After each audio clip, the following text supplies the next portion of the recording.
Este programa es presentado por Diario La Voz, un suceso nacional. El Espectador de Caracas. 800 Noticias. Forum Supermayorista. Compra más, ahorra más. Style Shop, tu mejor opción en marca y accesorios. Bienvenidos a Conversando con Emilio. Recientemente la Asamblea Nacional aprobó una ley de participación estudiantil en el subsistema de educación básica. Y la verdad es que a nivel de la población yo siento de que la gente no conoce sobre el tema o muy poco sabe sobre su alcance. Para hablar de este nuevo instrumento legal, hemos querido invitar al doctor Carlos Calatrava. Él es director de la Escuela de Educación de la Universidad Católica Andrés Bello, la UCA. Bienvenido. Hola, buenos días, bienvenido. Abrazos para todos, saludos. Doctor Calatrava, ¿cuál es el principal objetivo? ¿Qué nos puede decir de manera introductoria sobre el objetivo de esta ley? En su texto dice promover y desarrollar medios para la participación protagónica y el ejercicio de la ciudadanía activa de los estudiantes de su sistema de educación básica. ¿Qué significa eso y qué grados están incluidos en ese subsistema? Bueno, lo primero es que para poder abordar lo que dice esta ley la tenemos que ver como toda ley, como un sistema completo, no, porque lamentablemente de la semana pasada a la fecha lo que se ha hecho es una suerte de disección de algunos elementos.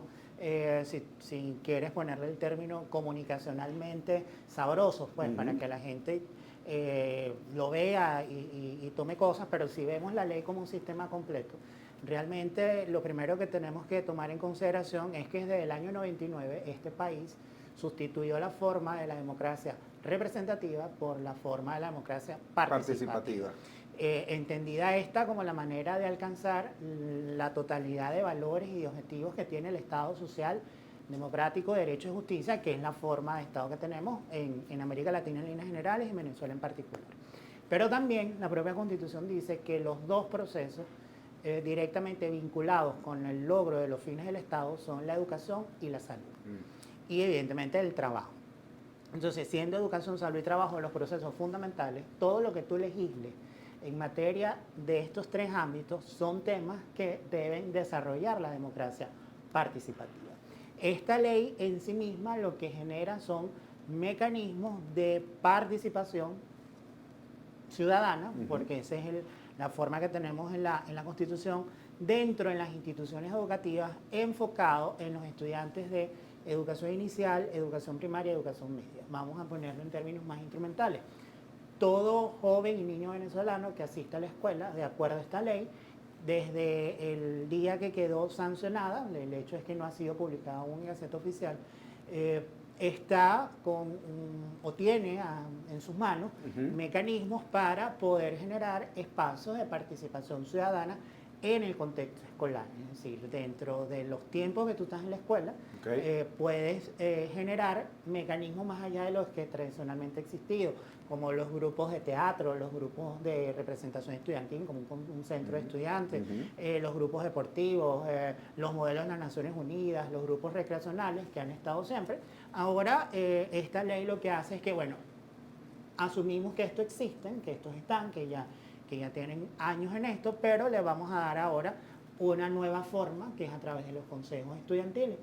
Consejos estudiantiles que se eligen por la base de los alumnos tanto de inicial como de primaria y media, y ese consejo estudiantil se constituye en una suerte de una pieza más que se integra al consejo educativo, que los consejos educativos, recordemos todos, existen desde el año 2014-15, cuando se publicó la resolución 058 del Ministerio de Educación, donde creó esta figura de mayores cuotas de participación, no solo de los padres, sino de otros miembros de la comunidad en el contexto escolar. Hay muchos mitos sobre esta ley que hemos estado viendo por las redes sociales, ¿no? Y a propósito, quizás uno de los más importantes, a propósito de las protestas que han habido por parte de los docentes, a propósito de un salario mínimo de $5, 500 bolívares mensuales, en fin.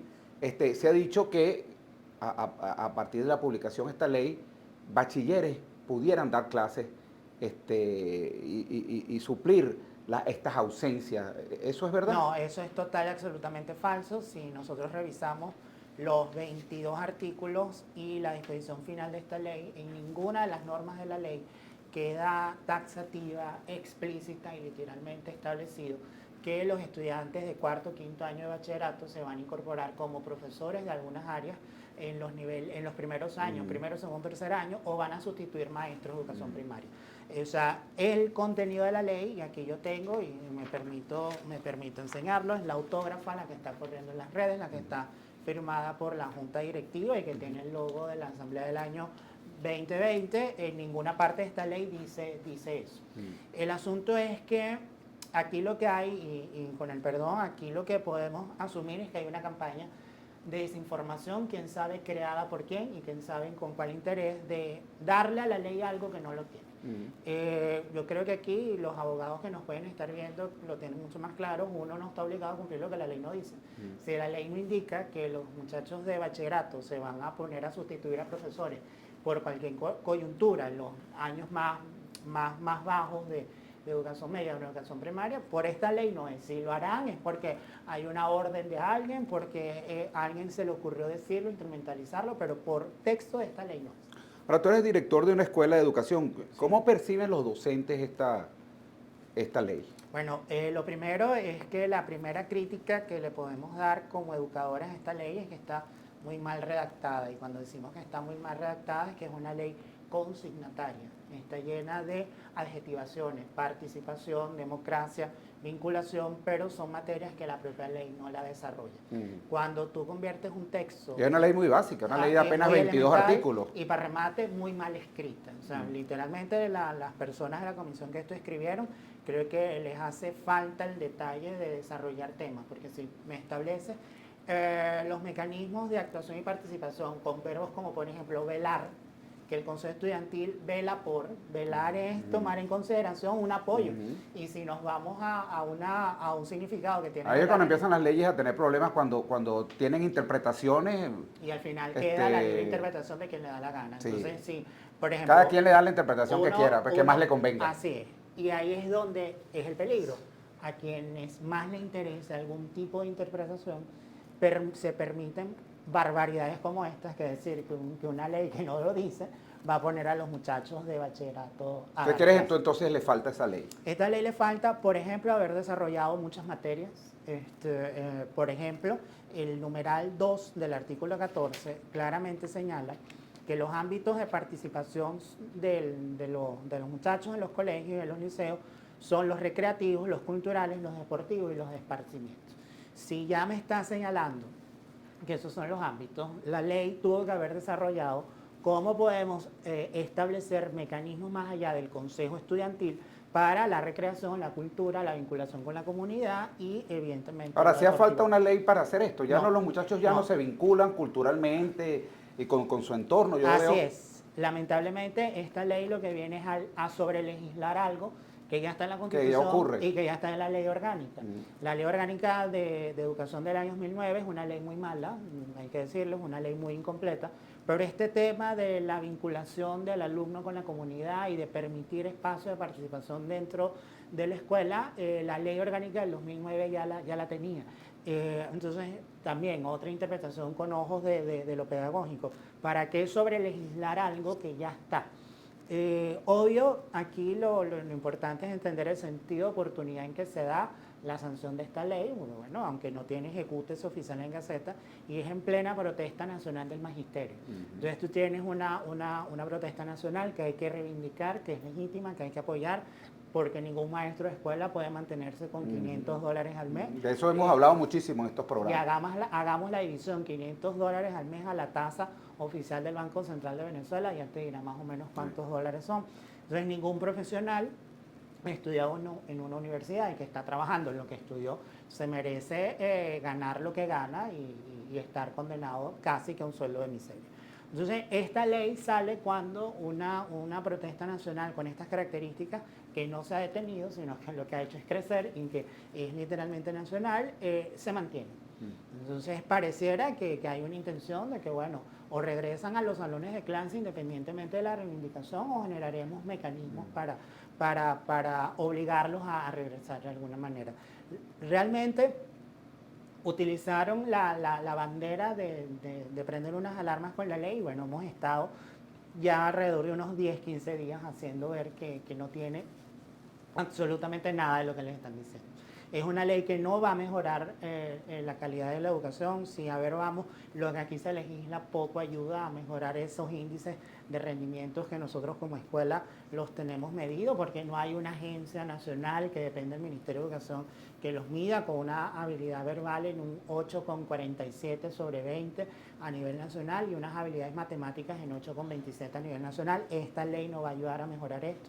Esta ley no va a ayudar a que el trabajo del educador cuente con mayor respaldo de la comunidad, mayor respaldo de los padres, que bastante falta nos hace. Esta ley no va a ayudar que se le aumente el sueldo a los maestros y a los profesores. ¿Y puede afectar el ejercicio de los maestros en las aulas? No va a afectar, porque si vamos al texto explícito de la ley, por ahí hay un numeral en el mismo artículo 14 que dice que los alumnos se involucrarán activamente en las actividades académicas de la institución con ojos de educador y de la pedagogía. Eso se cae de perogrullo, porque cuando tú eres aprendiz, tú eres alumno, tú estás constantemente involucrado en tu proceso educativo.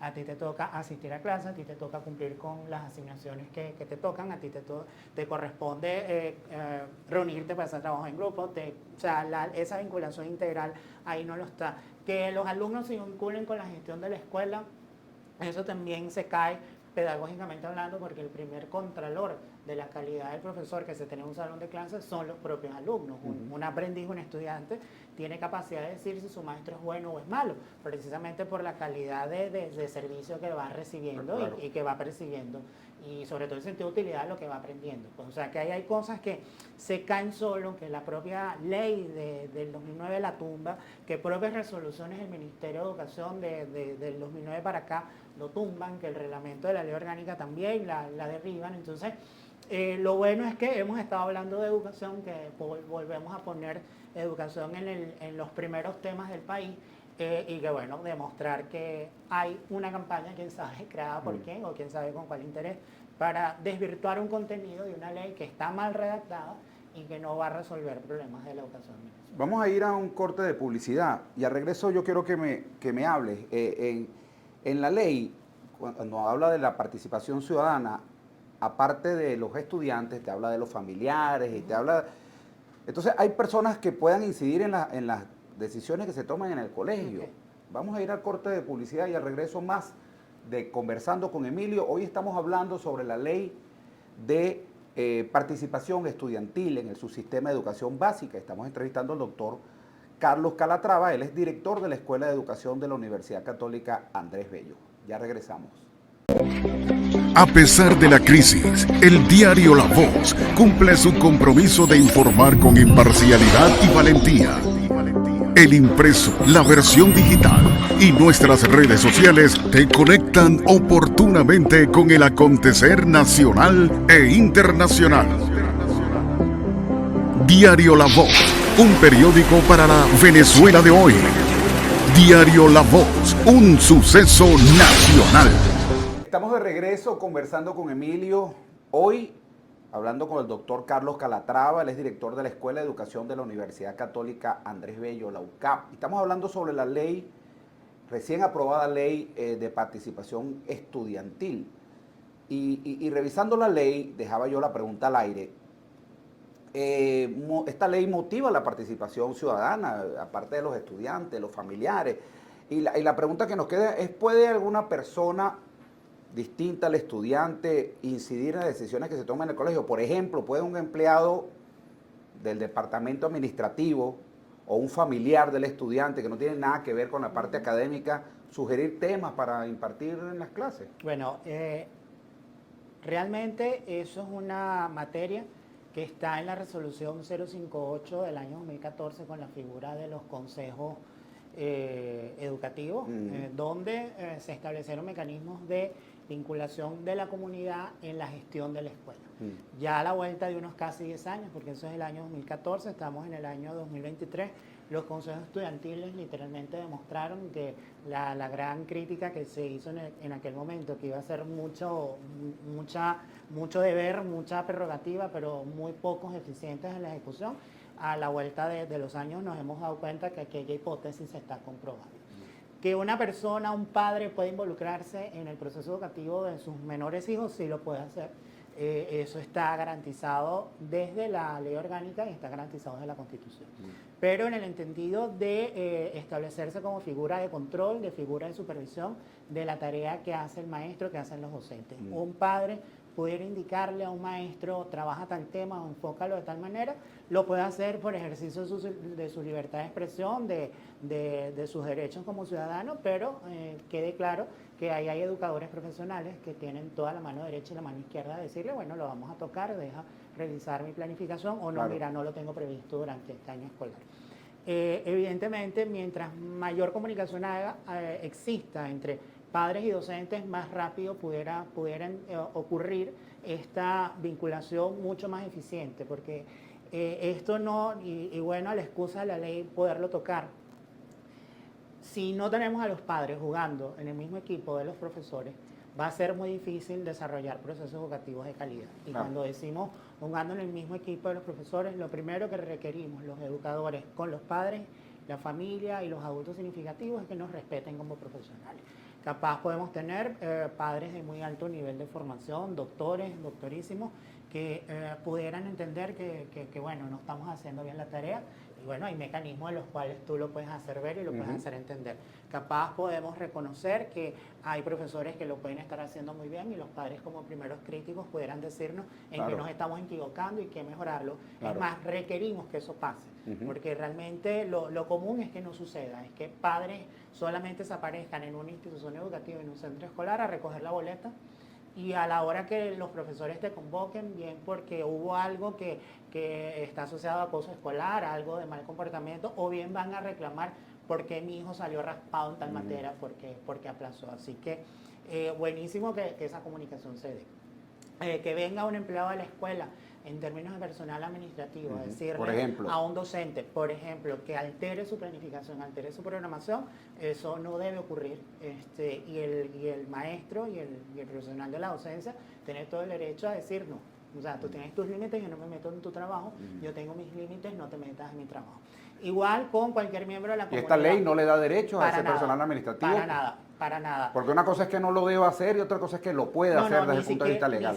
Ni siquiera la resolución 058, cuando creó los consejos educativos, permitía este tipo de cosas. Siempre estuvo en el espíritu de la resolución que el maestro es la única autoridad del salón de clases, donde debe rendirle cuentas a sus alumnos, evidentemente que son los receptores del trabajo que él hace, y evidentemente el personal directivo de la institución. Pudiera ocurrir, eso sí, que algún coordinador de nivel, de curso, un jefe de departamento de un área de conocimiento, un subdirector o un director, pida la revisión de las planificaciones de esos profesores, a ver qué tal lo están haciendo. Eso es una labor de contraloría, eso está en el reglamento del ejercicio de la profesión docente, que es el año 91, donde está claro las labores del docente coordinador y del docente directivo. O sea que dentro de la puerta de la escuela, entre compañeros y colegas, hay toda una organización. O sea que más allá no hay nada establecido desde el punto de vista legal, es una sugerencia que se le puede hacer al docente, y el docente tiene toda la facultad de tomarla en cuenta o no tomarla en cuenta, o descartar una sugerencia. Hacernos los locos, decir, bueno, lo voy a hacer. Decentemente atenderlo, pero no tiene la obligación de cumplir. Y me ciño a mi programa oficial, o mira, no lo vi desde esa perspectiva, está muy bueno, déjame ir dándole forma a ver qué puede suceder. ¿Qué significa el artículo 10? Dice que las disposiciones de esta ley son de interés general y en consecuencia sus disposiciones son de orden público. ¿Qué significa eso? Bueno, eso significa que volvemos a lo mismo. Es un mecanismo para desarrollar la forma de democracia participativa que tenemos en la Constitución. A darle esa figura de orden público, lo que hace es reforzar, vuelvo a lo mismo, sobre regular, sobre legislar, que la educación es un servicio público esencial y que es un derecho humano. Sí. Al darle esas características, todo aquello que coarte, frene o limite el ejercicio humano, el ejercicio, perdón, del derecho humano a la educación, se considera penal. O sea, es base para poder desarrollar un proceso bien de corte penal o de corte administrativo.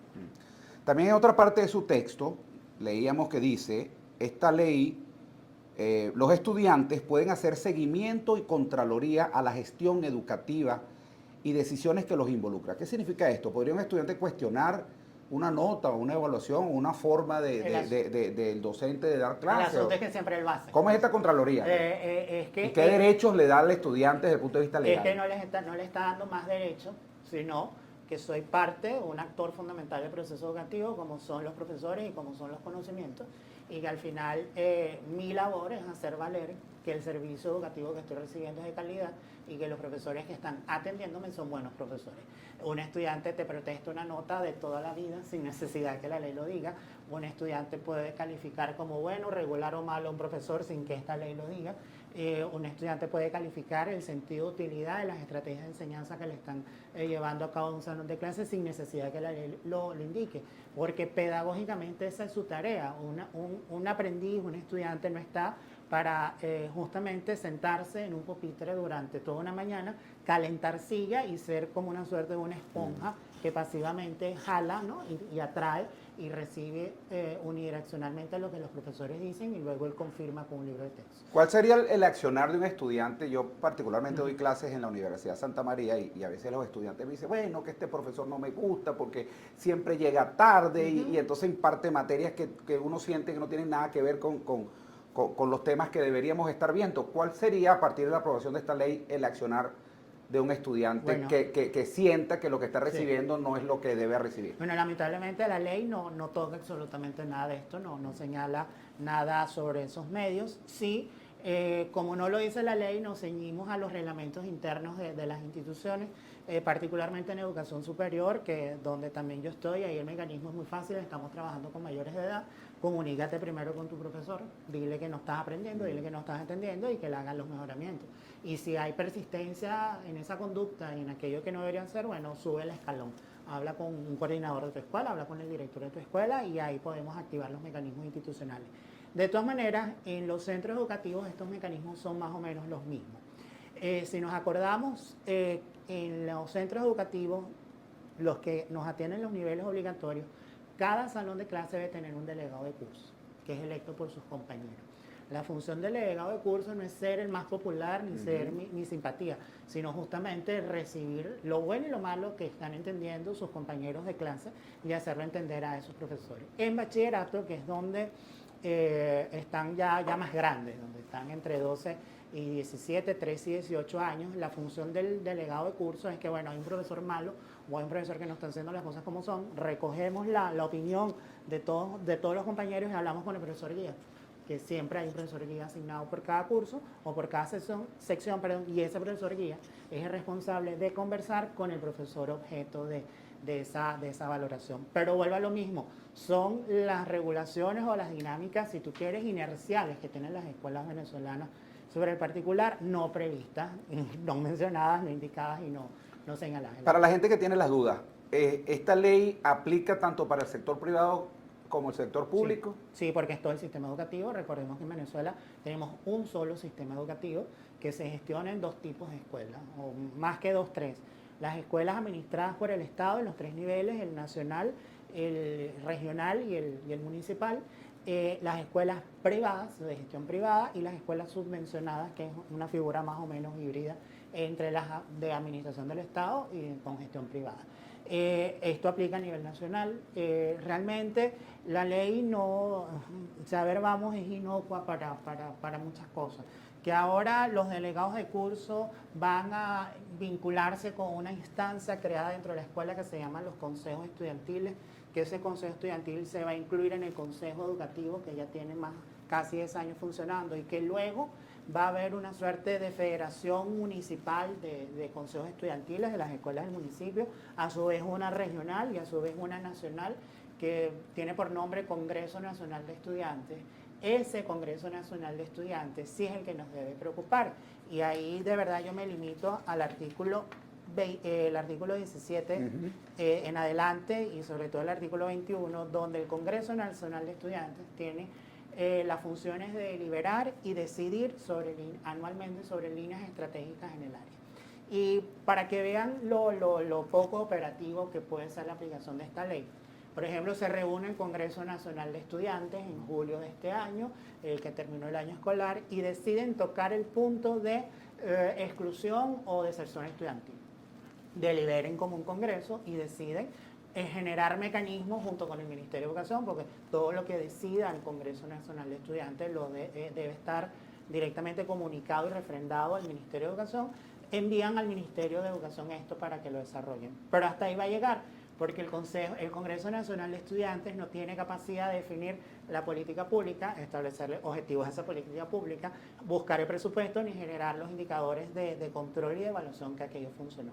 Entonces esto queda más bien en lo testimonial, va a quedar más bien en una serie, un pliego de recomendaciones que hará el Congreso Nacional de Estudiantes, algunas instancias, que eso llegará con tantos pliegos que le llegan al Ministerio de Educación, bien por las figuras de lo que aquí en Venezuela se llama el Poder Popular, bien por los sindicatos, bien por las federaciones de padres, bien por los sindicatos, o sea, que no hay efectividad, y al no haber efectividad va a ser muy difícil lograr cosas eficientes con la aplicación de Un mensaje final para todas las personas que nos escuchen y que desconocen el alcance de esta ley y están expuestas a todos esos comentarios y esos mitos que surgieron por las redes sociales sobre esta ley. Bueno, el mensaje va en lo mismo, es informarnos, leamos la ley, veamos los contenidos que tiene la ley.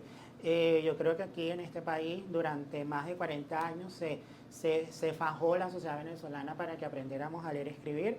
Fuimos uno de los países que más rápido eliminó el analfabetismo. Yo creo que si leemos y con calma revisamos lo que el contenido que este instrumento nos está diciendo, no tiene ni las alabanzas que están señalando algunos voceros, pero tampoco motivos de escándalo como están diciendo otros. Al hacer una lectura clara de esta ley, vemos que hay colisión con la Ley Orgánica de Educación, que está sobrelegislando materias de una ley orgánica y está sobrelegislando materias que están también en la Constitución. Entonces esto es una ley ordinaria que lamentablemente, no quiero ser profeta del desastre, pero esto va a ser una de las tantas cosas que van a estar como un coroto arrimado en las políticas educativas. Letra muerta, como dicen los abogados. Y que va a quedarse en eso, va a quedar en estos días que, bueno, que nos ha ayudado a poner nuevamente el tema educativo en primera plana, en primer lugar, y hacer la tarea correspondiente de pedagogía ciudadana, que yo creo que es bueno hacerlo. Entonces, leamos la ley, saquen los puntos positivos y negativos, tiene más malos que buenos, porque está muy mal redactada. Lo bueno es que genera una forma de desarrollar una coherencia o dar un sentido de coherencia. Si vamos a muchos mecanismos de organización estudiantil que están, protege la libre asociación de los estudiantes, permite que los estudiantes de la base hagan algo, pero al final vuelve a lo mismo. Ya eso las escuelas lo hacemos, ya los centros escolares lo están haciendo. Todas las escuelas tienen agrupaciones de canto, de trabajo, de vinculación con la comunidad. Los modelos de Naciones Unidas tienen los centros de estudiantes, tienen los grupos deportivos. Entonces, me estás tocando una materia que de verdad, con el corazón en la mano, parecerá que quienes escribieron la ley y que quienes hicieron la consulta, que desconocemos también cómo fue, no saben lo que es la vida de una escuela venezolana. Muchísimas gracias al doctor Carlos Calatrava y a las personas que se conectaron tardíamente. Les recuerdo que en YouTube ustedes colocan Conversando con Emilio, entrevista al doctor Carlos Calatrava, y encontrarán esta y todas las entrevistas que hemos hecho hasta este momento. Así que será hasta otra oportunidad donde estaremos nuevamente conversando con Emilio. Chao, chao. Este programa fue presentado por Diario La Voz, un suceso nacional. El Espectador de Caracas. 800 Noticias. Forum Supermayorista. Compra más, ahorra más. Style Shop, tu mejor opción en marca y accesorios.